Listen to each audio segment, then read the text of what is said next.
Questions करते हैं। एक क्वेश्चन इसमें श्योर है कि आएगा आएगा, ठीक है। तो रीनल पैथोलॉजी में देखो क्वेश्चन किस तरह से आएगा। हमें सिर्फ एक वो वर्ड पकड़ के डायग्नोसिस बनानी है। जैसे कि सब एपिथेलियल हम दे दे, ठीक है, और हिस्ट्री में दे दे कि रेस्पिरेटरी इन्फेक्शन हुआ था, उसके बाद उसको हेमिचूरिया हो रहा है, तो क्या बनेगा डायग्नोसिस? पीएसजीएन बनेगा, ठीक है। क्योंकि साफ साफ बता रहा है कि इन्फेक्शन के बाद हुआ है तो पोस्ट स्ट्रेप्टोकोकल ग्लोमेरुलोनेफ्राइटिस हो जाएगा। इम्यूनोफ्लोरेसेंस कराएंगे इसमें तो स्टेरी स्काई स्पेरिस देगा, ये क्वेश्चन इस पे आता है, ठीक है। उसका दूसरा क्वेश्चन कैसे तुम्हें वर्ड पकड़ना है। हिस्टोपैथ में या तो क्रिसेंट शेप दे रखा होगा या क्रिसेंट वर्ड साफ साफ बोला होगा।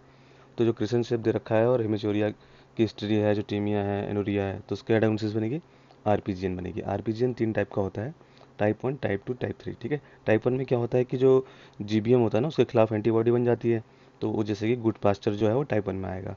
टाइप 2 में क्या होता है, जो इम्यून कॉम्प्लेक्सेस बनते हैं इन्फेक्शन के बाद या फिर कोई भी ऑटोइम्यून कंडीशंस होती है तो वो डिपॉजिट होती है, तो एसएलई, एचएसपी, आईजीए इनके अंदर आता है, ठीक है।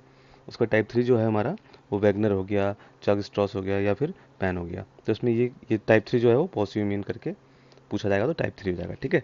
इस पे और क्वेश्चंस क्या बनते हैं कि इसका जो हम इम्यूनोफ्लोरेसेंस कराते हैं तो डिपॉजिट कैसे कैसे मिलेगा। तो इसमें लीनियर डिपॉजिट मिलता है, इसमें ग्रेनुलर मिलता है, उसमें कोई डिपॉजिट नहीं मिलता है, ठीक है। तो एलपॉट बी में भी कोई डिपॉजिट नहीं मिलता है, वो आगे बताऊंगा। तो इसमें लीनियर देखो, तो ऐसे दिख रहा है, देखो ऐसे ऐसे करके लीनियर शेप में दिख रहा है डिपॉजिट, और ये ग्रेन्यूल्स के फॉर्म में है। तो टाइप 2 ग्रेन्यूल्स हो जाएगा और लीनियर में टाइप 1 हो जाएगा। फिर नेक्स्ट क्वेश्चन, और क्या क्वेश्चन देखने को मिले हैं। ट्रैम ट्रैक अपीयरेंस मतलब ऐसे रिबन की तरह थिकनिंग अगर तुम्हें देखने को मिल रही है तो किसमें मिलेगी? एमपीजीएन में मिलेगी, ठीक है, मेम्ब्रेन वाली कंडीशंस पे। ये भी दो तरह का होता है। टाइप 1 में क्या होता है, डिपॉजिट होता है, आईजीजी, सी1 कॉम्प्लीमेंट, सी3, सी4 होता है।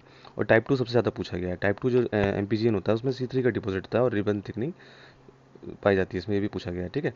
इस बार क्वेश्चन क्या आया था नीट में कि स्पाइक एंड डोम अपीयरेंस जो होता है बेसमेंट मेम्ब्रेन का, वो किसमें मिलता है? तो वो भी एमपीजीएन में मिलता है, एल्डरली पेशेंट्स में, ठीक है, मेल में ज़्यादातर देखने को मिला है। तो इसमें सिर्फ वन वर्ड क्वेश्चन थे, एक एक वर्ड को पकड़ के विदाउट टाइम लगाएगा उसमें, ठीक है। जैसे चाइल्ड कंडीशन दे दी है, नेफ्रोटिक रेंज दे दी है, प्रोटीन वाली हिस्ट्री दे रखी है, ठीक है। और कोई उसमें लाइट माइक्रोस्कोप में कोई एबनॉर्मेलिटी नहीं दिख रही है, तो इलेक्ट्रॉन माइक्रोस्कोप में देखेंगे हम तो जो फूड प्रोसेस है उसका इफेसमेंट हुआ है, तो क्या होगा? एमसीडी हो जाएगा, ठीक है। बहुत बड़ा क्वेश्चन बन गया है, अब शायद नहीं आएगा इस पर। और नेक्स्ट क्वेश्चन देखा जाए तो तुमसे दे सकता है डायबिटिक की हिस्ट्री दे देगा, या फिर ऐसे के डब्ल्यू लीजन दे देगा, या फिर स्क्लेरोटिक नोड्यूल, 3 वर्ड यूज़ कर सकते हैं। तो तुम्हें डायग्नोसिस करनी पड़ेगी, डायबिटिक नेफ्रोपैथी में देखने को मिलता है, ठीक है। नेक्स्ट क्वेश्चन क्या है कि वो जो बेसमेंट मेम्ब्रेन है उसकी थिनिंग हो गई या फिर स्प्लिटिंग हो गई लेमिना डेंसा की, या फिर बास्केट व्यू अपीयरेंस आ रहा है, तो ये 3 वर्ड यूज़ करे जाएंगे, ठीक है। तो तुम्हें डायग्नोसिस बनानी है सीधे एल्पोर्ट सिंड्रोम। एल्पोर्ट सिंड्रोम में कोई डिपॉजिट नहीं होता है। हिस्ट्री क्या मिल सकती है तुम्हें? डेफनेस की मिल सकती है और रीनल फेलियर की मिल सकती है, ठीक है। एल्पोर्ट में और क्या पूछा जाता है? कोलेजन डिफिशियंसी है, A4 जो होता है टाइप 4 वाला कोलेजन डिफेक्ट होता है, ठीक है, 5 वाली चेन में। और नेक्स्ट क्वेश्चन क्या बनेगा? ब्लड वेसल्स से हिस्ट्री दे रखी है, ब्लड वेसल्स एबनॉर्मेलिटी है, रीनल ट्यूमर की हिस्ट्री है, और एडिपोज टिश्यू का कोई लाइपोमा टाइप का है, तो क्या क्वेश्चन बनेगा? डायग्नोसिस बन जाएगा इसका एनजीओ मायो लाइपोमा, ठीक है। और किसके साथ देखने को मिलता है? ट्यूबुलर स्क्लोरोसिस के साथ देखने को मिलता है, ठीक है। एक भी क्वेश्चन इस पे भी क्वेश्चन आ रखा है। या तो हिस्टोपैथ की इमेज दे देंगे हमें, क्लियर सेल साफ साफ देखने को पता चल जाता है, या फिर हिस्ट्री दे देगा कि ये पीसीटी से एराइज है, इस पे क्वेश्चन बन सकता है। वन हिप्पल लिंडोस सिंड्रोम से एसोसिएटेड होता है, तो रीनल सेल कार्सिनोमा जाता है। बहुत मोस्ट कॉमन पूछा गया है इसी पे बार बार, ठीक है। क्रोमोसोम भी देख लेना, ठीक है, कौन सा होता है। नेक्स्ट क्वेश्चन क्या बन के आएगा कि पेरी न्यूक्लियर हेलो है, ठीक है।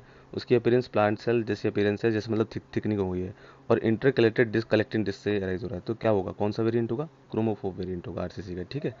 नेक्स्ट क्वेश्चन क्या बनेगा? ब्लास्टीमा दे रखा है, मतलब राउंड ब्लू सेल्स दे रखे हैं, या फिर दूसरा वर्ड यूज करेगा स्पिंडल सेल या फिर ट्यूबल फॉर्मेशन।